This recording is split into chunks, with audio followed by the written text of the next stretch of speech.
आपकी ज़िंदगी में एक दोस्त ऐसा ज़रूर होगा जिसके दिमाग में हर वक्त शरारत भरी रहती है और जो हर वक्त किसी ना किसी नए पंगे में खुद को डालता रहता है और आपको भी उसमें इन्वॉल्व करने की कोशिश करता है, जिसको कोई चीज़ टिकने नहीं देती और वो हर वक्त उछलता कूदता रहता है।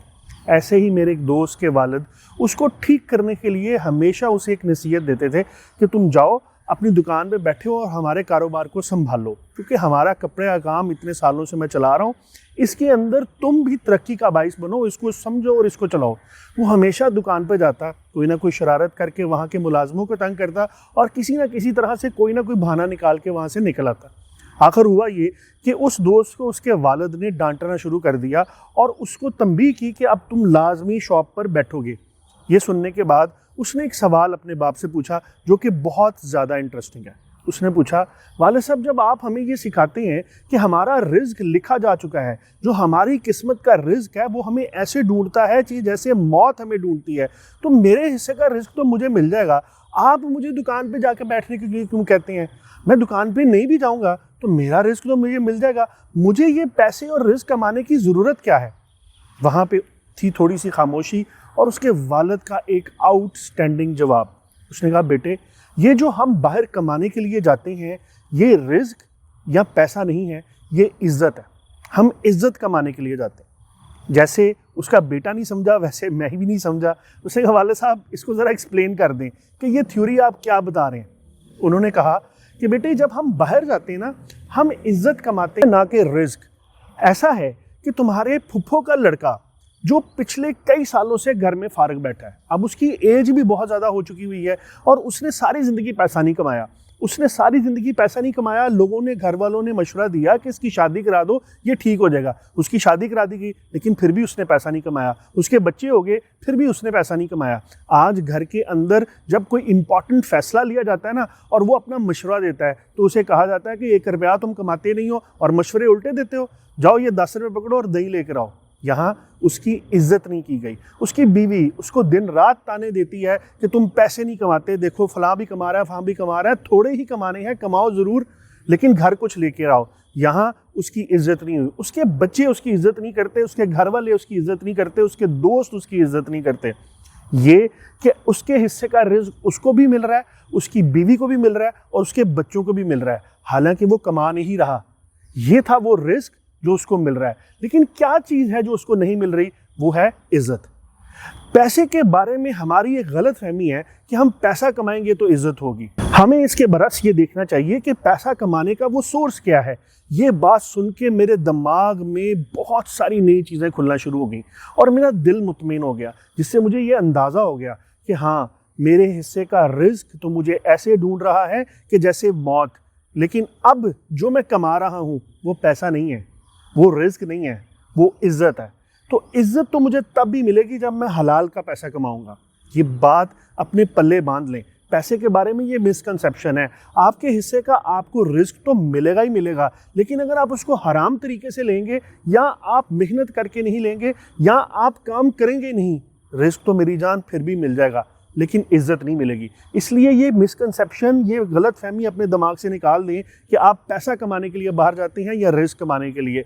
एक चीज़ अपने दिमाग में बिठा लें कि आप इज्जत कमाने के लिए जाते हैं, क्योंकि ज़िंदगी में जब भी आपको कोई 2 नंबर काम की ऑफ़र करेगा, कोई गलत चीज़ आपके पास आएगी, कोई गलत पैसा आपके पास आने वाला होगा ना, तो आपके दिमाग में ख्याल आएगा पैसा और ये रिस्क, ये चीज़ तो मुझे मिल ही जानी है। बस इस वक्त ये टाइम है कि मैं ये फ़ैसला करूं, वो बेइज्जती जो इसके लेने से मुझे मिलनी है वो मैं ना लूं, मैं इज़्ज़त कमा लूं और इस वक्त इसको ना रखूं। जैसे मैंने आपको ये एक मिसकंसेप्शन बताई, ऐसे ही एक और बड़ी मिसकंसेप्शन पैसे के बारे में है। मेरे वालिद साहब के दोस्त उनके गुजर जाने के बाद एक दफ़ा मुझे मिलने आए और वो मेरे साथ कुछ बैठ के मेरे वालिद साहब की डिस्कशन कर रहे थे। तो उन्होंने कहा कि एक दफ़ा हमारे पास एक बहुत ज़बरदस्त प्रोजेक्ट आया। मैंने उनसे ये कहा कि अगर हम ये प्रोजेक्ट करते हैं तो हम इस एक घर बनाने से एक और घर निकाल लेंगे। उन्होंने पूछा वो कैसे? उन्होंने कहा ये पार्टी बहुत बड़ी है, ये पार्टी बाहर के मुल्क से आई है, इससे जितना मर्जी पैसा हेंटना हेंट लो। हम एक ट्रक आया करेगा, हम उसको 2 करके लिखेंगे, हम माल डबल करके लिखेंगे और इसकी मदद से हम एक घर में से एक घर और निकाल लेंगे। फिर जब तुम्हारे वालिद साहब ने मुझे इनकार किया तो मैंने उनको और समझाने की कोशिश की और लॉजिक देना शुरू कर दिया। मैंने उन्हें एक लॉजिक दी कि ये जो पार्टी है ये बहुत स्ट्रांग है, इसके पास बेतहाशा पैसा है, ये एक समुंदर है, इस समुंदर से हम एक बाल्टी निकाल लेंगे तो इस समुंदर को कोई फ़र्क नहीं पड़ने वाला। कि तुम्हारे वालिद साहब ने एक बात बड़ी ज़बरदस्त की जिसको मैंने ज़िंदगी से पल्ले से बांधे रखा, अब तुम भी इसको अपने दिमाग में रखना। वो बात ये थी कि उन्होंने कहा कि ये बाल्टी निकालने से समुंदर को तो कोई फ़र्क नहीं पड़ेगा, लेकिन मुझे बहुत फ़र्क पड़ेगा। तो इस बाल्टी का असर मुझ पे, मेरे बच्चों पे, मेरी बीवी पे और मेरे पूरे ख़ानदान पे होगा। तो इस वक्त सोचने की बात ये नहीं है कि समुंदर को कुछ फ़र्क पड़ता है या नहीं पड़ता, सोचने की बात ये है मुझे कोई फ़र्क पड़ता है नहीं पड़ता। इस बात ने भी मेरे दिमाग में पैसे के बारे में एक मिसकंसेप्शन को ठीक कर दिया। जैसे हम लोग ये सोचते थे कि ये बहुत अमीर पार्टी है, इसका थोड़ा पैसा चुरा लें, इसको थोड़ा धोखा दे दें, इससे थोड़ा सा फ्रॉड कर लें तो कोई फ़र्क नहीं पड़ेगा। हाँ, उसको कोई फ़र्क नहीं पड़ेगा, लेकिन तुम्हारी ज़ात लुट जाएगी। तो इसके बारे में सोचना। ये थी 2 मिसकंसेप्शन। अब मैं बात करूंगा पैसे के बारे में तीसरी मिसकंसेप्शन की। जब भी हम 2 नंबर का पैसा या गलत पैसा छोड़ते हैं ना, तो हमें ये एहसास होता है कि यार ये करोड़ रुपए आना था, ये 5 लाख आना था, ये 10 लाख आना था, ये नुकसान हो गया। वो नुकसान नहीं हुआ मेरे भाई। मैं तुम्हें अपने दोस्त के बारे में बताता हूँ, उसके साथ इन्वेस्टमेंट करो। ज़िंदगी में जब भी मुझे ये अपॉर्चुनिटी मिली कि मैं ये पैसा लेके ये 2 नंबर काम कर सकता हूँ, तो मेरे दिमाग में ये ख्याल आया कि मैं इस बंदे से पूछूं कि ये मुझे मैक्सिमम कितने पैसे दे सकता है। तो जब वो ये बताता है ना कि इस काम के मैक्सिमम 50 लाख दे सकता हूँ, तो मैं उसको इनकार कर देता हूँ और अपने दोस्त के साथ इन्वेस्टमेंट कर लेता हूँ। मेरा दोस्त मेरा अल्लाह है, अल्लाह के साथ इन्वेस्टमेंट कर दें। और मैं अल्लाह को बताता हूँ कि अल्लाह ये 50 लाख रुपए है, इसको 10 से मल्टीप्लाई करके ना मैं तुझे दे रहा हूँ। अब मैं घर जाऊंगा और सुकून से सोऊंगा। अब तेरा काम है इसको ज़रब दे के मुझे मेरे पैसे को दे देना। और एक बात याद रखें कि ये जो दोस्त है ना, ये बेईमान दोस्त नहीं है। ये जो दोस्त है ना, ये धोखा देने वाला दोस्त नहीं है। ये दोस्त आपके पैसे को वापस करेगा ही करेगा और मल्टीप्लाई करेगा और आपकी सोच से ज़्यादा करेगा। इस तरह से यहाँ ख़त्म होती हैं मेरी 3 वो गलत फहमियाँ जो कि पैसे के बारे में मुझे थी और शायद बहुत से लोगों को होंगी। पहली ये कि हम पैसा कमाते हैं, हम पैसा नहीं, हम इज़्ज़त कमाते हैं। दूसरी ये कि अगर बड़े समुंदर से एक बाल्टी निकाल लें तो समुंदर को कोई फ़र्क नहीं पड़ता, लेकिन ये बात याद रखें हमें बहुत फ़र्क पड़ेगा, हमारी फैमिली को बहुत फ़र्क पड़ेगा।